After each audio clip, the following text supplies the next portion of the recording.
बढ़ जाता है, प्रियंका गांधी का चेहरा चमकने लगता है। इसका मतलब है कि अखिलेश यादव मायावती को इसलिए चोर कहा जाता है क्योंकि उनका समर्थक उन्हें चोर समझने लगता है। और इसलिए चैनल वाले आपको खबर दिखाते हैं कि अखिलेश टोटी चोर है, मायावती ने मूर्ति घोटाला किया है, वहाँ उनका वोट घटता है और रॉबर्ट वाड्रा से पूछताछ होती है तो उनका वोट बढ़ता है।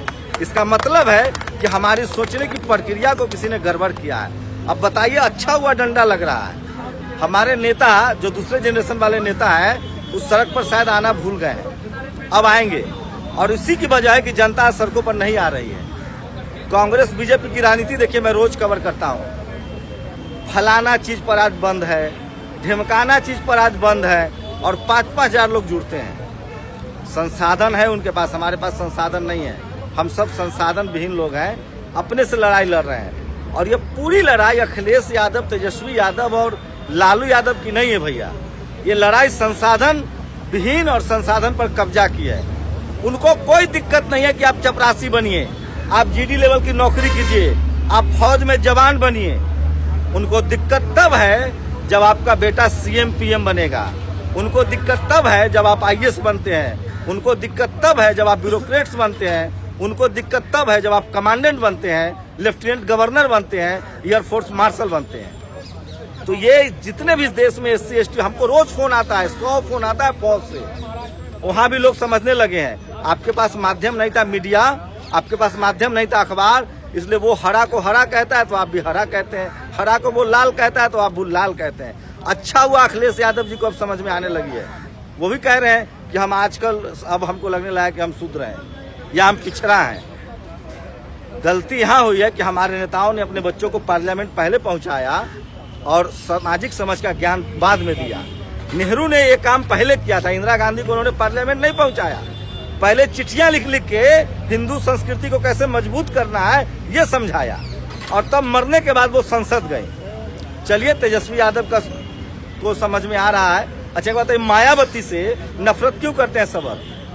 3 बातें जानिए, सम्राट अशोक, मुगलिया सल्तनत और उसके बाद लुटियंस। ये 3 शख्स के बाद इस देश में बहुजनों के लिए किसी ने बड़ी बड़ी इमारतें खड़ी की है तो वो मायावती। इसलिए उससे लोग नफरत करते हैं। भाई, आपको समझना पड़ेगा, जैसे ही आपके नेता पर डंडा चले, सवर्णों का डंडा, समझ जाइए आपका नेता सही जा रहा होगा। अखिलेश यादव इसका मतलब सही हो गए हैं, धर्मेंद्र यादव बिल्कुल सही हो रहे हैं, तभी डंडा चल रहा है। दलाल को वो कहाँ डंडा मारते हैं भाई। तो डंडा चलाना इस बात का सबूत है कि आपका नेता अब सही ट्रैक पर है।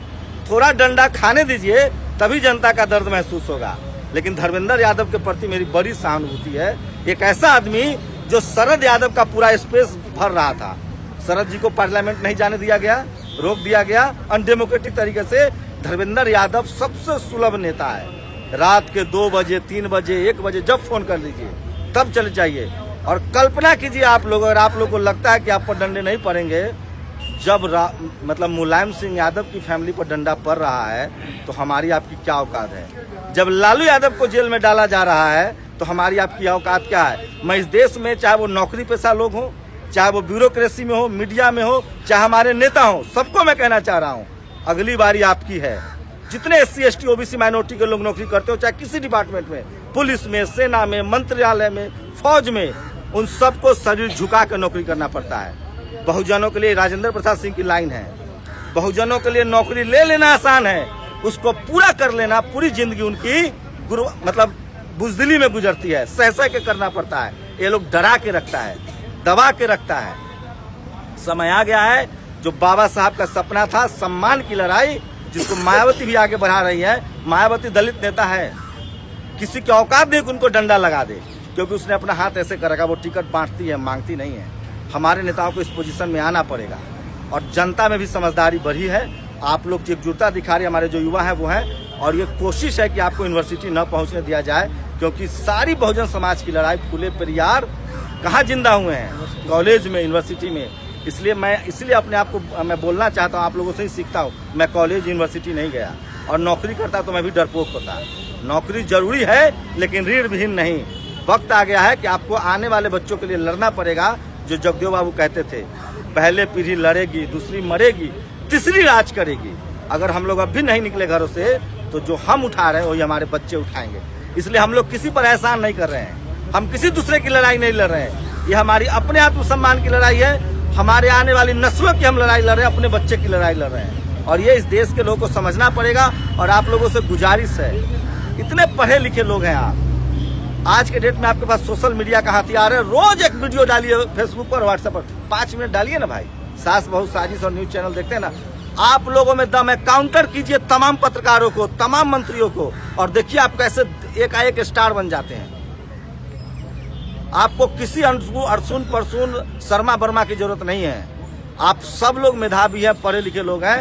रोज एक सोशल मीडिया पर वीडियो डालिए और काउंटर कीजिए। अगर आप ये नहीं करेंगे, तय मानिए नेशनल दस्तक ने 50 करोड़ लोगों तक पहुंचे उसकी अब तक हमारी व्यूअरशिप है।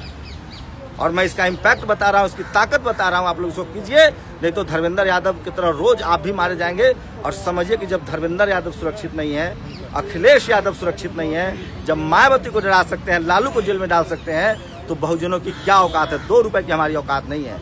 इसलिए वक्त है कि हमें एकजुट रहना पड़ेगा। और सबसे बड़ी नैतिक जिम्मेवारी हम जैसे लोग की है, जिन्होंने पढ़ाई की है, कॉलेज यूनिवर्सिटी गए हैं। हमारा बाप मजदूर है, वो ये लड़ाई नहीं लड़ने आएगा, वो पेट चला रहा है, उससे उम्मीद भी नहीं कर सकते हैं। आप जैसे पढ़े लोगों से उम्मीद है, और आप लोग उस जगह को भरिए, नेता बनिए। और हमारे नेताओं को तो अब समझ में आने लगा है, मुझे लगता है कि शर्मा जी वर्मा जी सब उनको मुक्ति मिलेगी, इसके बाद तो मिल जानी चाहिए। बात मेरी थोड़ी तकलीफ दे है, मैं चाहता हूँ कि तकलीफ दे बात एक पत्रकार के तौर पे मैं करता रहूँ। शुक्रिया आप सब लोगों का। नेशनल दस्तक की आपसे गुजारिश है कि अगर इसको बचाना चाहते हैं तो नेशनल दस्तक को सब्सक्राइब करने के लिए रेड कलर के सब्सक्राइब बटन को दबाएं, फिर बेल आइकन की घंटी दबाएं। नेशनल दस्तक को बचाने के लिए बहुत जरूरी है कि हर खबर को शेयर करें, लाइक करें, कमेंट जरूर करें।